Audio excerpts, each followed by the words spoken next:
먼저 읽겠습니다. 사람마다 두려워하는데 사도들로 말미암아 기사와 표적이 많이 나타나니 사람들이 다 함께 있어 모든 물건을 서로 통용하고 또 재산과 소유를 팔아 각 사람의 필요를 따라 나눠주며 날마다 마음을 같이하여 성전에 모이기를 힘쓰고 집에서 떡을 떼며 기쁨과 순전한 마음으로 음식을 먹고 같이 읽겠습니다. 하나님을 하나님을 찬미하며 찬미하며 또 온 또 온 백성에게 백성에게 칭송을 칭송을 받으니 받으니 주께서 주께서 구원받는 구원받는 사람을 사람을 날마다 날마다 더하게 더하게 하시니라. 하시니라. 아멘. 아멘. 자, 이제 또 3토 오늘 네 번째 그리고 다음 주까지 계속 살펴보도록 하겠습니다. 아, 교회를 이제 우리가 많이 강조할 때마다 선교적 교회, 이 미셔널 철치라고 하는 개념으로 우리 교회가 지금 가고 있습니다. 올해 표도 마음에 품고 손 내미는 선교적 공동체, 미셔널 커뮤니티, MC라고 하는 타이틀로 저희들이 지금 이어가고 있습니다. 아, 제가 그런데 또 반면에 많이 강조하는 것 중에 하나가 제가 예담 여행을 할 때도 기독교 신앙의 본질은 펠로우십, 교제라고 제가 말씀을 드렸습니다.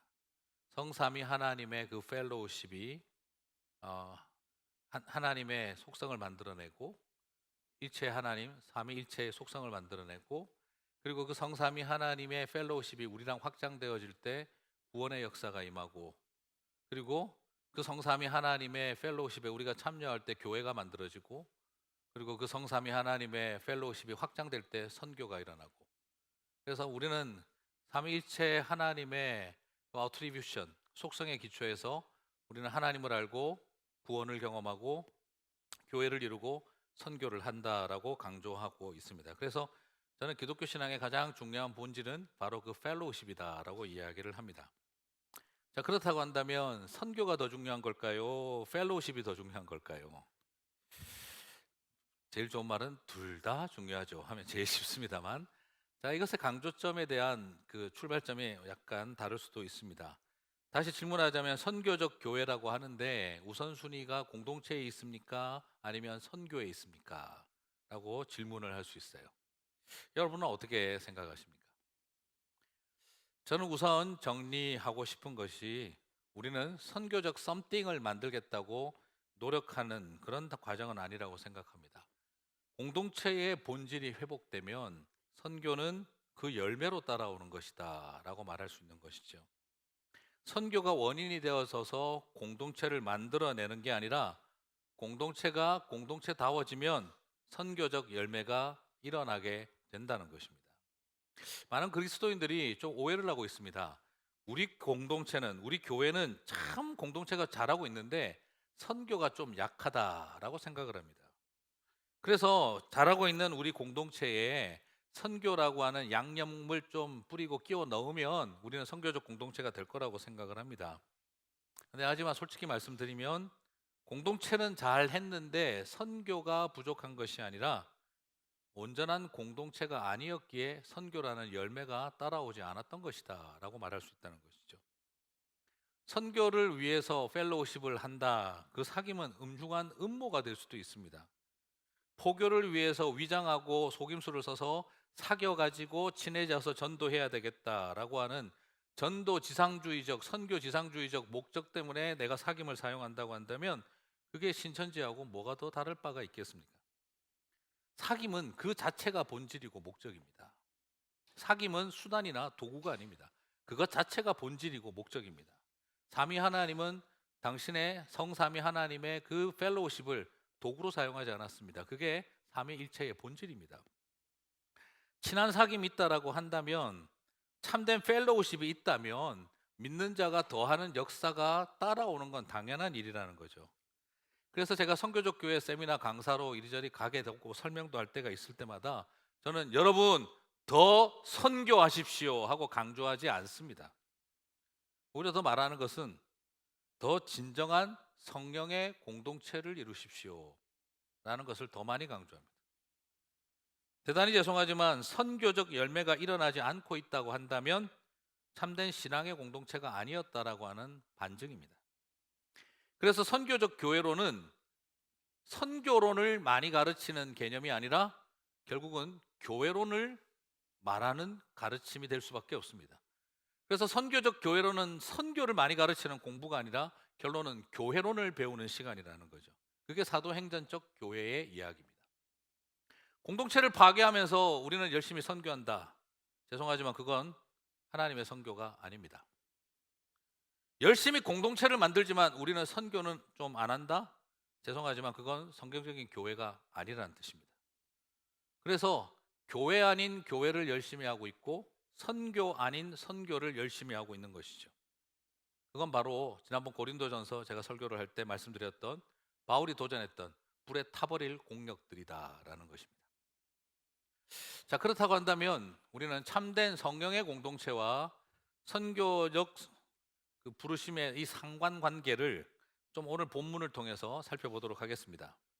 사실 사도행전 2장 43절, 42절, 47절은 이미 뭐 설교 수십 번도 더 들어보셨을 것이고 저도 우리 교회 와서도 벌써 2번 이상 설교를 한 것 같습니다. 오늘은 뭐 다른 이야기는 다 빼고 46절, 47절에 오늘 우리가 이 삼터적 관점에서 오늘 이 본문을 정리해 보도록 하겠습니다. 같이 한번 읽어볼까요? 날마다 마음을 같이하여 성전에 모이기를 힘쓰고 집에서 떡을 떼며 기쁨과 순전한 마음으로 음식을 먹고 하나님을 찬미하며 또 온 백성에게 칭송을 받으니 주께서 구원받는 사람을 날마다 더하게 하시니라. 자, 여러분 오늘 이 본문을 보시면 선교 열심히 해서 교회 만들었다는 말이 아니라 사랑하는 공동체가 되니까 선교가 되더라는 이야기로 결론을 맺고 있는 걸 보실 수 있습니다. 함께 모여 기쁨과 순전한 마음으로 같이 밥 먹어 식구가 됩니다. 밥상 공동체를 이루고 하나님을 찬미하는 예배 공동체가 되고, 그렇다고 자기들끼리 우리끼리만 잘 지내는 것이 아니라 안 믿는 세상 사람들에게 칭송을 받는 그런 공동체가 되고, 그리고 자신들을 핍박하는 이웃에게 칭송을 받고 더불어 사는 더불어 공동체가 되면서 믿는 사람들이 더해지는 선교적 공동체로 발전해 가는 걸 보게 됩니다. 여러분, 선교는요 전략적 사고의 산물이 아닙니다. 믿는 사람들이 다 함께 모여서 서로 물건을 통용하고 내 재산과 소유를 팔아 사람들의 필요를 채우며 함께 웃고 함께 사랑하고 순전한 마음으로 떡을 떼고 밥 먹고 같이 마시며 신앙의 공동체를 이루고 예배드리고 그렇게 하다 보면 그곳에서 선교적 전략 때문에 열매가 생기는 것이 아니라 그냥 믿는 자들이 더해진다라고 표현하고 있다는 것이죠. 선교는 내가 뭔가를 이루고자 하는 목표를 완성해내는 전략적 사고의 산물이 아닙니다. 가슴 언어에 순종하는 삶의 열매라는 걸 발견하게 됩니다. 내 소유를 팔아 다른 사람의 필요에 따라 반응하는 것은 전략적 사고가 아니라 아무 생각 없이 사는 것과 마찬가지입니다. 남들의 필요를 위해 내 소유를 파는 사람이 전략적 사고일까요? 그래, 우리는 전도하고 선교를 해야 되니까 내 소유를 팔아서 필요를 채워주면은 선교적 열매가 나타나겠지 하는 그런 어떤 전략적 사고 때문에 일어날 수 있습니까? 우리가 가지고 있는 이기심과 내가 가지고 있는 내 프로퍼티에 대한 욕심을 가진 우리들이 전략적 사고라고 하는 개념에서 이게 가능하겠습니까? 이것은 오히려 가슴과 내 마음 속에서 아픔과 고통을 향한 따뜻한 마음이 일어날 때 가능한 것입니다. 여기서 사용되어 있는 필요를 따라라는 이 표현이요, 필요라는 말이 어떤 필요일까요? 어떤 필요일까요? 하나님, 기왕이면 사위가 공부도 잘하고 얼굴도 잘생기고 신앙까지 좋은 애가 되게 하여 주옵소서. 예, 기도의 제목이 깊은 걸까요? 욕심이 오진 걸까요? 예, 우리도 모르게 지금 욕심이 과한 거죠, 그죠? 우리는 그걸 아주 경건한 기도 제목이라고 착각을 하고 있어요. 자, 이런 필요를 채워주시는 걸까요? 이번에 차를 사려고 하는데 아코드에서 이번에 아큐라로 좀 발전하면서 기왕이면 빨간 포르쉐를 주시면 할렐루야 막 이러면 이게 필요를 채우시는 걸까요? 자, 여기에서 이 필요라는 말은요 원어적인 의미는 결핍을 말합니다. 결핍, 고통과 결핍입니다. 사람들의 고통을 보고 사람들의 결핍을 보고 내 소유를 파는 것을 말합니다. 이것은 어떤 전략적 사고를 말하는 것이 아니라 사람들의 고통, 사람들 안에 깨져 있는 그 빈 것과 결핍을 바라보면서 내 마음속에서 불일듯이 일어나는 긍휼의 마음이 내가 가진 것들을 꺼내놓고 어떻게 나눌 수 있을까를 만들어 간다는 것이죠. 이것은 이것저것 안 따지고 내 가슴 속에서 들려오는 언어에 순종하는 것을 말하는 거지, 선교와 전도를 위해서 전략적 사고를 요구하는 것이 아닙니다. 그러므로 선교적 교회는 전략이 뛰어난 교회를 말하는 것이 아니라 가슴이 뜨거운 사람들을 말하는 것이죠. 사람들의 결핍을 향해서 긍휼이 끌어오르는 것을 말하는 것입니다.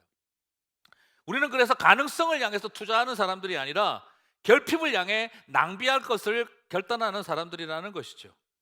그래서 남의 것을 가지고 돕는 것을 말하는 게 아니라 내 소유를 팔아 타인의 결핍을 채우고 싶어하는 마음, 밥을 주는 것으로 만족하는 것이 아니라 같이 밥을 먹는 것을 원하는 사람들.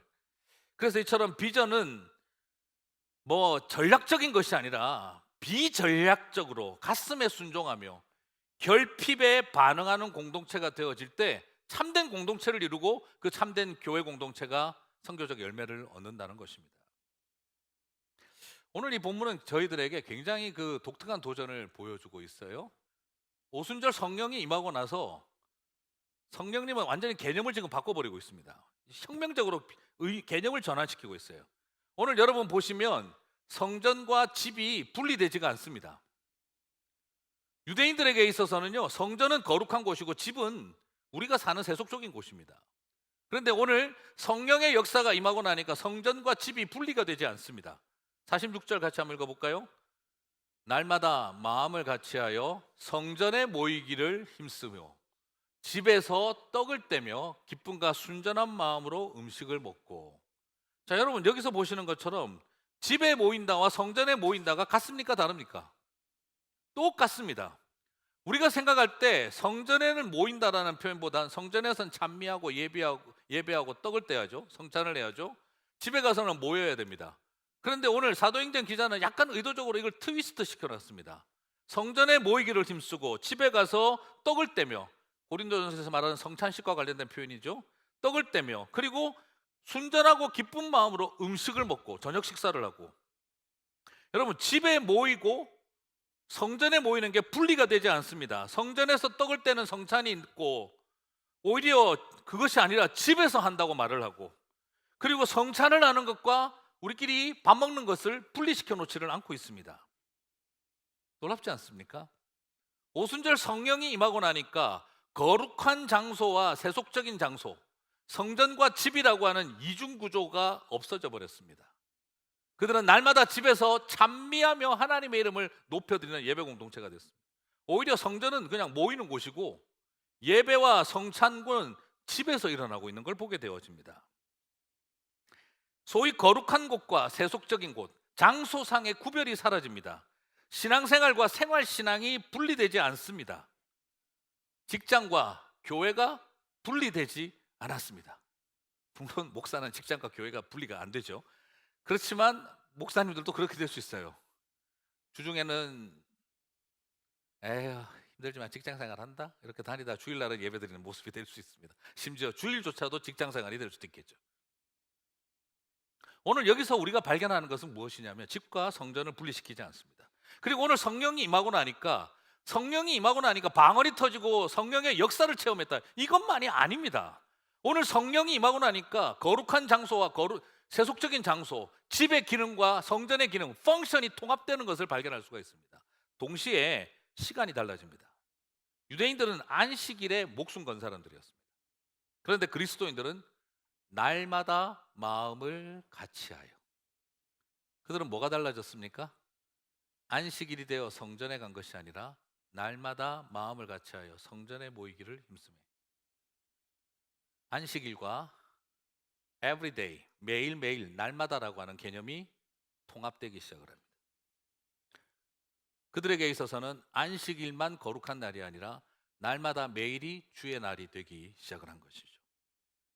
오늘 저와 여러분이 성령이 우리 가운데 임하시고 나니까 일어나는 개념이 바뀌게 됩니다.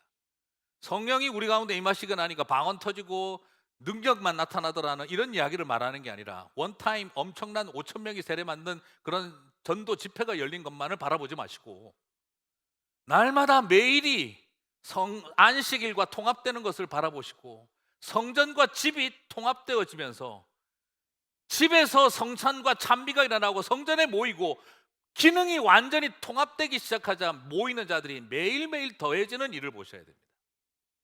우리는 원데이 5천 명 대형 집회 여는 것만 자꾸 생각을 하는데 성령의 역사는 방언 터트려서 5천 명 세례 주는 것만 한 것이 아니라 날마다 매일 성전과 집이 통합되고 안식일과 매일매일이 통합되는 역사를 만들어내더라는 것입니다. 특별한 날, 특별한 장소에 가서 특별한 이벤트를 하는 것이 신앙생활이 아니라 거룩한 날에 거룩한 장소에 가서 거룩한 예배를 드리는 것만을 말하는 것이 아니라 성령의 공동체는 매일매일이 가정이 일터가 삼터가 성찬을 하고 예배를 드리고 우리가 서로 사랑하고 교제하고 이웃들과 베푸는 통로가 되더라는 것입니다. 초대교회의 가장 큰 변화는요, 성속 구별이 없어졌다는 겁니다. 성령의 역사입니다. 하나님 나라가 우리 가운데 임하기 시작했다는 겁니다. 그래서 예수님께서 말씀하셨잖아요. 그의 나라가 너희 가운데 임하시는도다. 그 예언이 이루어지기 시작한 겁니다. 이게 은혜입니다. 기독교 신앙은 안식일이, 예수님은 뭐라고 말씀하셨어요? 안식일이 사람을 위해 있는 게 아니라 사람을 위해 안식일이 있다라고 하셨습니다. 바리새인들이 펄쩍 뛸 노릇이죠. 안식일을 위해 사람이 있는 것이 아니라 사람을 위해 안식일이 존재한다. 예수님은 안식일을 세속화시켜 버리셨습니다. 사람을 위한 날로 바꿨습니다. 유대인들은 안식일을 거룩한 하나님만을 위한 날이라고 정리하고 있는데 안식일을 위해 사람이 있는 게 아니라 사람을 위해 안식일이 있다 하셨습니다. 그리고 오늘 성령이 임하시고 나니까 날마다 매일이 안식일이 되어버립니다. 주의 날이 되어버립니다. 이것이 오늘 우리가 바라보는 이 역설적인 성령의 역사입니다. 그리고 또한 성전을 허물고 다시 지으라, 그렇게 말씀하셨던 예수님은 지금 가정과 성전의 구별을 없애버리셨습니다. 그래서 기독교 신앙은 삼터가 바로 거룩한 예배의 처소가 되는 것이고, 그리고 우리의 날마다 에브리데이 먹고 살기 위해서 살아가는 그 시간이 하나님의 날이 되는 것이고, 오히려 우리에게 많은 새로운 통합들을 일으켜내기를 시작을 합니다. 그래서 저는 소망을 해봅니다. 우리 교회가 좋은 교회가 되는 것이 아니라 성도님들의 집이 좋은 교회가 되었으면 좋겠습니다. 이럴 때 좀 아멘 하셔도 괜찮습니다.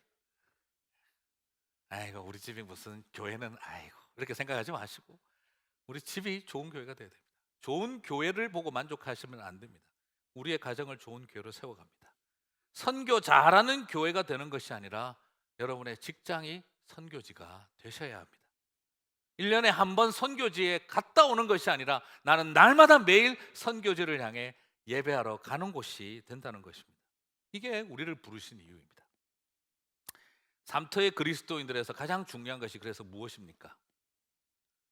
사람들의 필요, 내가 속해 있는 곳의 필요, 다르게 말하면 뭐라고 말씀드렸습니까? 결핍입니다. 그 사람들의 결핍에 반응해야 합니다. 그 결핍에 내가 마음이 아프고 내 가진 것을 나눌 수 있어야 합니다. 요즘 우리 시대의 가장 강력한 결핍이 무엇입니까? 결핍이 아니라 사실은 바이러스가 넘치는 게 문제죠. 그렇죠? 바이러스가 결핍돼야 될 텐데 지금 우리 안에 엄청난 이 결핍이 있습니다. 코로나 바이러스 이야기를 제가 하지가 않을 수 없는데요. 정말 우리 성도들의 그 상하고 힘든 마음을 우리가 함께 나누고 함께해요. 미국에도 지금 비즈니스가 당장 어려운 분들이 너무너무 많습니다. 이 목사님 6월 말이면 스탁 다 없어집니다. 중국에서 생산이 언제 재개가 될지 예상을 할 수 없기에 더 막막하고 두렵습니다. 앞으로 가게는 열어놓고 한 달을 놀아야 할지 2달을 기다려야 할지 물건 없는 상태에서 어떻게 해야 될지 모르겠습니다. 봄옷을 팔아야 되는데 봄옷을 지금 아예 어떻게 접촉을 할 수도 없습니다. 너무너무 막막하신 분들이 많습니다. 또 떠나온 조국에서는 경제적인 고통과 질병, 그로 인해서 사람들이 갖는 두려움과 분노가 계속 소셜미디어나 한국에 아는 지인들을 통해서 전달이 됩니다. 사람들이 그 답답한 거죠. 그럴 때 있잖아요. 막 화가 나고 힘들어 죽겠는데 누구한테 화를 내야 될지를 모르겠는 상황. 사람은 문화인류학적으로 그럴 때마다 희생양을 항상 찾아왔습니다. 어떤 공동체든지 내부적인 긴장과 갈등이 최고조에 달하면 누군가 하나를 내세워서 희생양을 만들어야 서로가 그 공동체가 스트레스를 풀어갑니다. 예수님도 일종의 그런 희생양이었죠. 사람은 누구나 모르게 부모들도 그렇게 할 수 있습니다. 가정의 갈등이 심해지면 이 모든 게 다 큰딸 때문이다로 갈 수도 있고, 가정에 이 스트레스가 극복을 안 하면 이게 다 네 애비 때문이다라고 갈 수도 있고, 우리 공동체 안에 무슨 문제가 생기면 이 모든 게 누구라고 할까요? 하여튼 것이기 때문이다라고 할 수도 있을 것입니다. 그럼으로써 우리 안에 있는 긴장과 갈등을 해소시키는 희생양을 사람은 찾고자 합니다. 그리고 그 희생양을 죽이고 우리는 괜찮아진다라고 믿고 싶습니다. 이럴 때 섭섭하고 화나는 마음을 표현해야 하고 싶은데 어딜지를 몰라서 막 당황해 합니다. 그래서 제가 그렇게 이야기했습니다. 섭섭하고 화나고 누구에게 화내야 될지 잘 속을 모르겠을 때 그냥 마음껏 원망해라. 그러라고 나라님 세운 거 아니냐. 그리고 마음 놓고 화내고 섭섭한 거, 열받는 거 표현해도 이제는 잡혀가는 일 없도록 그렇게 어렵게 얻은 자유와 민주주의니까 마음껏 그렇게 눈치 보지 말고 화나는 마음 다 표현해라. 그래서 풀어야 된다면 또 우리 풀어야지. 제가 그렇게 이야기도 해주고 섭섭한 마음 이래라 저래라 바른 말 이렇게 해라 말하고 싶지는 않다고 제가 이야기도 합니다. 이렇게 동시에 분노하는 일들 표출하고 싶은 마음도 있겠죠. 또한 우리는 이런 시대에 동시에 그리스도인으로서 우리는 이 세상의 결핍과 고통에 대해서 어떻게 반응해야 되는지를 고민해야 합니다. 지금 중국 우한에는 노란 방호복을 입은 사람들이 길거리에 나와서 마스크를 나눠주고 그리고 전염병을 대처하는 요령을 설명해주고 그리고 희망의 메시지를 전하고 있습니다. 가장 어린 4살부터 90세 노인까지 그리스도인들이 우한에 있는 교회의 그리스도인들이 노란 방호벽을 입고 포기하지 마십시오. 하나님이 우리를 사랑하십니다. 반드시 우리에게 회복의 날이 오게 하실 것입니다. 그러면서 마스크를 나눠주고 병에 걸리면 이렇게 하셔야 됩니다. 그리고 그들을 향해서 희망의 메시지를 전하는 노란 방호복의 그리스도인들이 우한 시내의 길거리를 지금 다니며 사람들에게 희망을 외치고 있다고 합니다. 전국 각지에서 중국인 그리스도인들이 자신들도 구하기 힘든 마스크를 어떻게 하든지 사고 모아서 우한에 있는 그 교회의 믿음의 형제 자매들에게 보내어서 그 땅의 백성들에게 희망을 전하라고 그 마스크를 우한 지역 교회에 많은 중국인 그리스도인들이 보내고 있다고 합니다. 그래서 절망에 빠져 있는 그 우한의 사람들, 그들 속에서 그들의 필요와 결핍에 반응하며 우한의 그리스도인들은 그 땅을 위해서 기도하고 섬기고 있다고 합니다. 참 감동적인 도전입니다. 어제 토요일에 장로님들과 임시당회하면서 나누었습니다. 지금 대구 지역도 지금 만만치 않게 엄청난 일이 일어났는데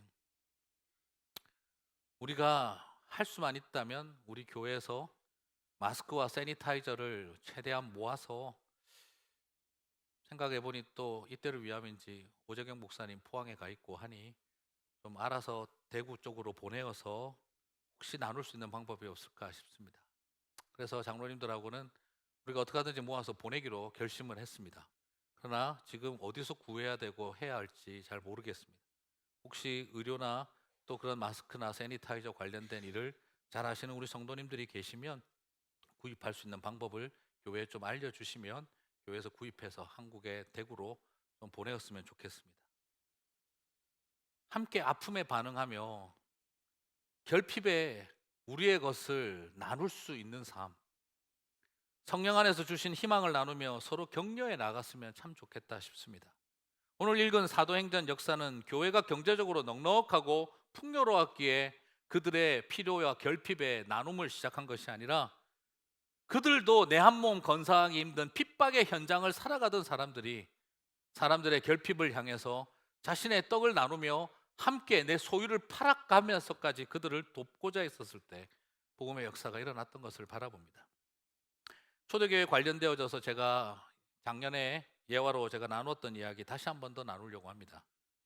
비기독교인으로서 워싱턴대 사회학과 비종교학 교수인 라드니 스탁이라고 하는 박사가 기독교의 발흥이라고 하는 책을 출판했습니다. 아주 큰 인상적인 도전이죠. 신앙적인 요소 싹 다 빼고 종교 사회학자로서 어떻게 로마 시대 때 기독교가 그렇게 성장할 수가 있었는가? 서구의 문명을 지배할 수 있게 됐는가? 단지 종교 사회학자로서 그것을 연구했습니다. 그 책은 이렇게 질문을 던집니다. 어떻게 그런 일이 일어났을까? 어떻게 로마 제국 변방에서 시작된 미약하고 이름 없는 메시아 운동이 고전 시대의 이방 종교를 밀어내고 서구 문명의 지배적 신앙으로 자리매김했을까? 사회학자로서는 자기는 도저히 이게 이해가 안 간다는 거죠. 그래서 여러 가지를 조사를 했습니다. 당연히 복합적이고 많은 요인이 있을 것입니다. 그러나 뭐라고 종교 사회학자로서 이걸 뭐로 정리를 하냐 그러면 여러 요인들 중에 가장 결정적인 것은 초대교회 당시 두 차례에 걸쳐 일어난 대역병이 돌고 난 다음 기독교는 서구 문명의 중심이 되기 시작했다는 거예요. 당시 1차가 AD 165년 마르쿠스 아우렐리우스 시대에 전 제국의 3분의 1이 천년두로 인해서 사망을 했습니다. 로마 제국이 3분의 1이 천년두로 사망을 했고, 2차로는 AD 251년 알렉산드리아의 인구가 그 당시 로마가 자랑하던 최고의 도시 중에 하나인 알렉산드리아가 3분의 2가 지성인들이 모여있다고 이야기했던 알렉산드리아의 3분의 2가 사망할 만큼의 대전염병이 돌았습니다. 절망적인 상황이 닥치자 사람들은 가족들도 포기하고 떠나야 했습니다. 그 마을을 폐쇄하고 도시를 폐쇄하고 떠나야 했었습니다. 병든 가족을 내려놓고 다 떠나야 했습니다. 살기 위해서. 그런데 많은 그리스도인들이 가족들이 가족을 포기하고 떠나버린 그 도시와 마을을 향해 들어가기 시작을 했습니다. 그리고 그들이 길거리에 널브러져 있는 시신들을 모아 온전하게 묻어주고 장례를 치러주고 병에 걸린 사람들을 돌보면서 그들과 함께 먹고 자고 아파하고 같이 병 걸리며 그들을 돌보기 시작했다는 것이죠. 로드니 스탁은 말합니다. 이해할 수 없게도 이상하게 그리스도인들은 면역력이 강해서 잘 죽지 않았다는 거예요. 이유를 모르겠다는 거죠. 아마도 그렇게 평가를 합니다. 아마도 그 공동묘지 밑에서 지하 묘실에서 그 하수구에 모여서 예배를 드렸던 그들은 남들보다 면역력이 더 강해졌을런지도 모르겠다. 초자연적으로 보기보다는 그렇게도 설명을 합니다. 그들은 들어가서 사람들을 돌보기 시작했다고 합니다. 그리고 나중에 역병이 다 끝나고 자기 마을로 사람들이 돌아오기 시작하자 생존 가족들이 그들을 맞이했습니다. 그들은 말합니다. 저 사람들이 우리를 보살펴 주었고 생명의 은인이다. 우리 사랑하는 형제들의 시신을 묻어주었고 우리의 피를 닦아줬고 우리와 같이 먹었고 같이 죽어가며 우리를 돌봐주었다. 사람들이 뭐라고 그래도 나는 저들이 믿는 예수님을 믿는다.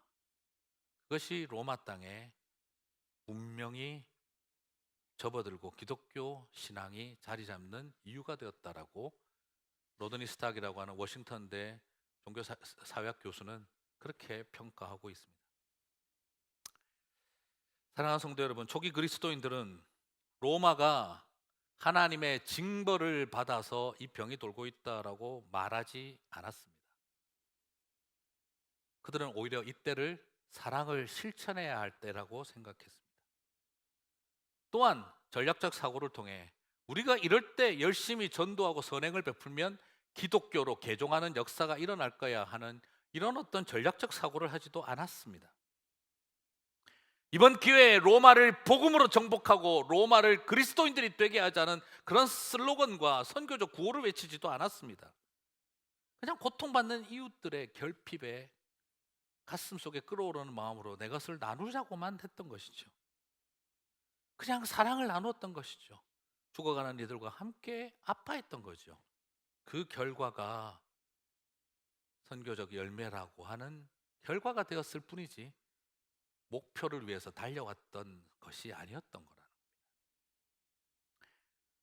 사랑하는 성도 여러분, 성전에서 뭘 얼마나 잘했느냐가 로마를 바꾼 것이 아니라 병든 자들의 집에서 떡을 떼며 나누었던 곳에서 하나님의 나라가 임하셨습니다.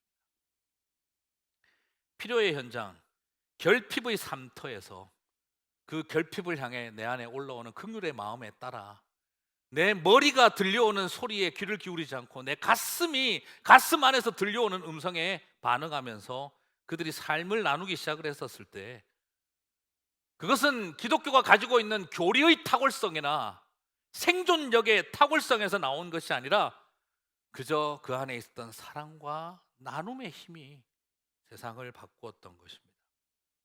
사랑하는 성도 여러분, 선교적 교회는 결핍의 현장에서 들려오는 부르짖는 소리를 하나님의 비전으로 들을 수 있는 가슴입니다. 순전한 마음으로, 기쁨과 순전한 마음으로 떡을 뗄 때 그곳에서 복음의 역사가 나타나는 것입니다. 얼마 전에 제가 인터뷰를 보다가 그냥 저는 장난기 많고 진정성 별로 없어 보이는 가벼운 배우로 생각했던 김남길이라는 한 배우가 NGO 단체 길스토리라고 하는 단체를 운영을 하고 있다는 걸 봤습니다. 수억 대의 기부를 하고 정말 사람들이 같이 모아준 돈을 가지고 그 수억 원의 그 NGO 운동을 하고 있는 모습이었습니다. 아는 사람도 거의 없습니다. 그냥 어쩌다가 그 인터뷰 하나 잠깐 나오고 그 인터뷰도 남들에게 알려지지도 않았습니다. 물어봅니다. 어떻게 이런 일을 하게 됐느냐. 그러자 그가 말하기를 2013년 필리핀에 있는 자신의 한 팬이 쓰나미로 인해 너무 힘드는데 연예인인 당신이 조금 우리를 위해서 도와줄 수 없느냐 하는 이메일을 받았다는 것이죠. 내가 지금 가지고 뭘 할 수 있겠나 싶었는데 그냥 마음에 오죽 힘들었으면 이런 편지를 보냈을까 하는 생각에 에라 모르겠다는 마음으로 뭐든지 해보자 싶어서 그냥 주변 사람들하고 같이 마음을 나누고 모았다고 합니다.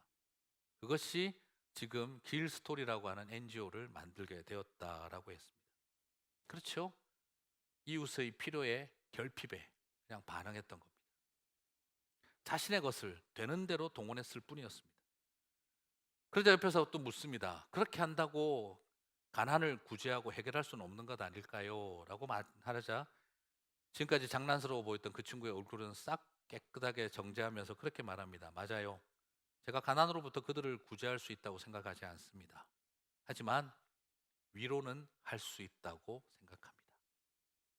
저는 세상을 구제해보겠다는 마음이 아니라 작은 위로라도 전해줬으면 좋겠다는 마음으로 하고 있습니다. 라고 한 것이죠. 독일의 감옥에서 결국 사형장의 이슬로 사라지신 디트리 본헤퍼 목사님은 그의 옥중서신의 책에서 이렇게 말합니다. 우리는 어떤 사람에 대해서 고려할 때 그녀가 무엇을 하지 않았나 보다는 그 사람이 어떤 고통을 당했는가 하는 조명 아래에서 해야 한다는 것을 반드시 배워야 합니다. 우리는 어떤 사람을 바라볼 때 그가 뭘 했냐 안 했냐로 바라보지 말고 그가 어떤 고통을 당한 사람인지를 살펴보면서 모든 것을 일을 해야 한다는 것, 그걸 배워야 합니다라고 강조하고 있습니다. 말 그대로 사람들의 고통과 결핍에 반응하는 것이 성도의 삶이라는 것이죠. 사람들의 결핍에 반응할 때 꼭 기억하시기 바랍니다. 하나님의 비전에 응답하는 삶이 될 수 있습니다.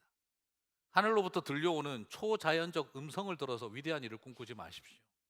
이웃에서 들려오는 결핍의 아우성을 들을 때 하늘의 비전이 들리는 것과 같은 것입니다. 선교적 교회는 내가 한번 하나님을 위해서 위대한 일을 해보고 싶다는 장대한 비전에서 시작되는 것이 아니라 사람들의 결핍과 그 필요와 고통에 반응하는 것으로부터 시작됩니다. 사도행전적 교회는 결핍에 반응하는 교회였습니다. 그것이 공동체를 하나님이 그처럼 원하시는 바로 그 교회, The Very Church가 되게 했던 것입니다. 이런 교회가 되었으면 좋겠습니다. 그리고 이런 교회로 살아가시게 되기를 바랍니다. 하나님의 나라는요, 내가 떡을 떼는 그곳에 임하십니다. 내가 사람들의 결핍을 바라보고 내가 떡을 떼는 그곳에 하나님의 나라가 임하십니다. 여러분의 가정이, 여러분의 직장이, 우리 교회가 내가 가는 어디든지 그래서 하나님의 나라가 될 수 있을 줄 믿습니다. 그렇게 나아가는 저와 여러분 되시기를 주님의 이름으로 축복합니다.